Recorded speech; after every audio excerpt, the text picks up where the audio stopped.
मैंने जिक्र किया बुनियान मरसूस का। बुनियान मरसूस का जो मार्का हुआ और जिस तरह पाकिस्तान को फतह हासिल हुई, उससे बहुत सारे, एक तो बैरूनी महाज पे हमें फ़वायद हासिल हुए, कौम का इज्जत और वक़ार जो है वो बुलंद हुआ, और एक कंपैरिजन लोगों को मिला, पाकिस्तानी कौम को मिला कि आज से चंद साल कबल जब अभिनंदन आया था तो कमेटी रूम नंबर 2 में एक मीटिंग हुई थी और 1.5 घंटा हम वहां पे बैठे रहे कि वजीर आज़म साहब आए उस वक्त के और कोई फैसला हो। लेकिन उस वक्त आर्मी चीफ जनरल बाजवा और उनके दरमियान मशवरे अलहदगी में होते रहे इसी बिल्डिंग के अंदर, इसी इमारत में। लेकिन उन्होंने जहां सारी की सारी पार्लियामेंट रिप्रेजेंटेड थी, असद कैसर साहब भी वहां पे मौजूद थे, उन्होंने उसमें शिरकत से, लेकिन फैसला जो है जो कुछ हुआ वो आपके सामने है। हमने अभिनंदन को वापस किया और वो एक सरेंडर था। आपको याद होगा इसी ऐवान में टांगे कांपने की जो बात हुई, आपको भी टारगेट किया गया उस पर।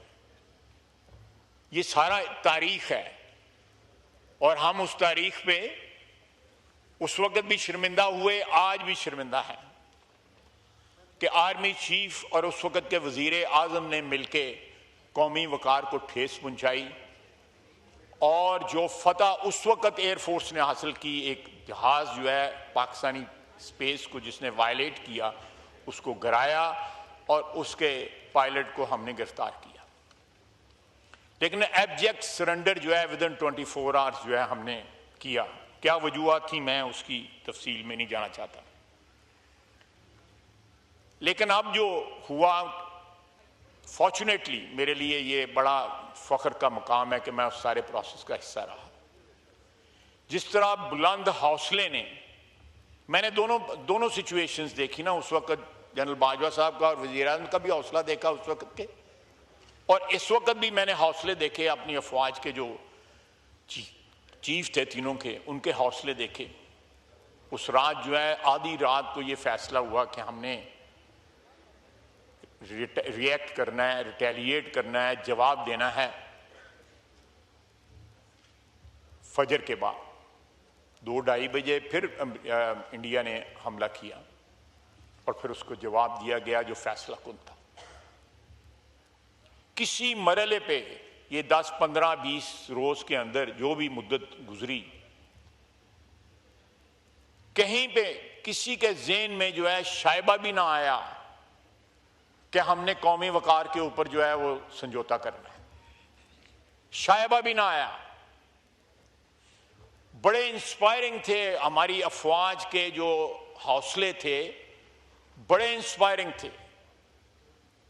बड़ी मुद्दत के बाद जो है रियासत में जो है एक एतमाद आया, हम लोगों को एतमाद आया, अवाम को एक एतमाद आया कि हमारे मुहाफ़िज़ जो हैं वो दलेर हैं, रेजोल्यूट हैं और उनके हौसले बुलंद हैं और पाकिस्तान के चप्पे चप्पे की हिफाजत करेंगे। और जो हमारी एयरफोर्स ने कमाल दिखाया, जिनके जहाज थे वो भी आशश कर उठे, वो भी आके पूछते हैं कि ये जहाज हमने तुम्हें दिए थे, NH की लाया है जी,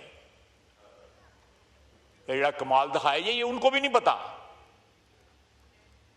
ये सारे का सारा जो है इंडिजिनस जो है हमारी टेक्नोलॉजी, हमारे बच्चों ने, हमारे जो साइबर वॉरियर्स ने, वहां पे जो है स्टेडियम की लाइटें चली गई, IPL बंद हो गया, पानी रिलीज हो गया डैम्स में, ग्रिड बंद हो गए। ये सारी बातें जो हैं, ये सारे हमले जो है, जो साइबर अटैक्स ये हमारे बच्चों ने किए, हमारे जवानों ने किए, साइबर वॉरियर्स ने किए। हमें हमें जो है इस फतह के ऊपर जो है तमाम उम्र जो है ता क़यामत जो है फख्र होगा। कि किस तरह ये जंग लड़ी गई और पूरी कौम जो है मुत्तहिद होके अपनी अफवाज के पीछे खड़ी थी। एक पूरी नस्ल को जो है हमारी अफवाज की जो लीडरशिप है उसने इंस्पायर किया है।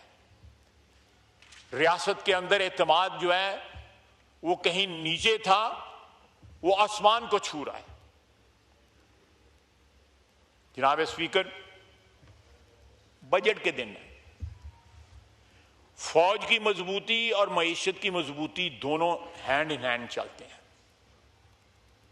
हमने पिछले 1 साल के अंदर स्क्रैच से, मैं लंबी चौड़ी फिगर्स के चक्कर में चाहता, मैं कोई इतना ना मैं इकोनॉमिस्ट हूं ना कोई बजट का एक्सपर्ट हूं, लेकिन आज से 1 साल कबल जो है, 1 साल से कुछ ज्यादा अरसे में जो अचीव किया है, मैं वजीर खजाना को खराज तहसीन पेश करता हूं।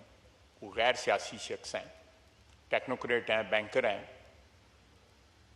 गो उनकी फैमिली जो है उनका सियासत के साथ गहरा ताल्लुक आज भी है और रहा भी है, लेकिन जिस तरह उन्होंने पाकिस्तान के लिए एतमाद जो है हासिल किया बैनुल अक़वामी जो फाइनेंशियल इंस्टीट्यूशंस हैं उनसे, वो कमाल है।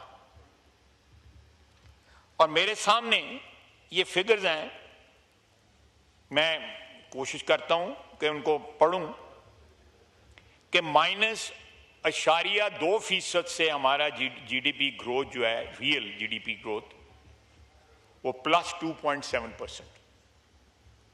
इट्स ए ह्यूज जंप कि आप माइनस से जो है 2.7 इज नॉट ए बड़ी फिगर नहीं है, लेकिन आप देखें कहां से हम स्टार्ट हुए और कहां आज खड़े हैं। और बाकायदा सारी दुनिया, बैंक्स, फाइनेंशियल इंस्टीट्यूशंस, हमारे दूसरे जो पार्टनर्स हैं इकोनॉमिक, इसमें पार्टनर्स जो हैं हमारे मुल्क के, वो उनको पाकिस्तान में कॉन्फिडेंस आया है कि Pakistan is on track as for the economy is concern. उसके बाद इन्फ्लेशन जो है मई 2023 में 40% थी, आज मई 2025 में 3.5% मंथली जो है इन्फ्लेशन, एनुअल जो है 4.6%। एक लंबा सफर है जो शहबाज शरीफ की क़यादत में और हमारा वजीर खजाना की क़यादत में हमने तय किया है।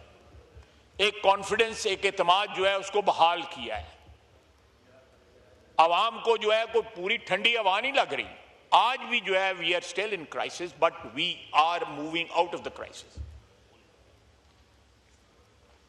देयर इज ए होप, और बड़ी स्ट्रांग होप है, बड़ी कवि जो है हमें उम्मीद है कि इंशाअल्लाह ताला will be out of the woods in coming months और मे बी ए ईयर और 2 years जो है पाकिस्तान की इकोनॉमी जो है एक रोबस्ट इकोनॉमी होगी। जनाब वाला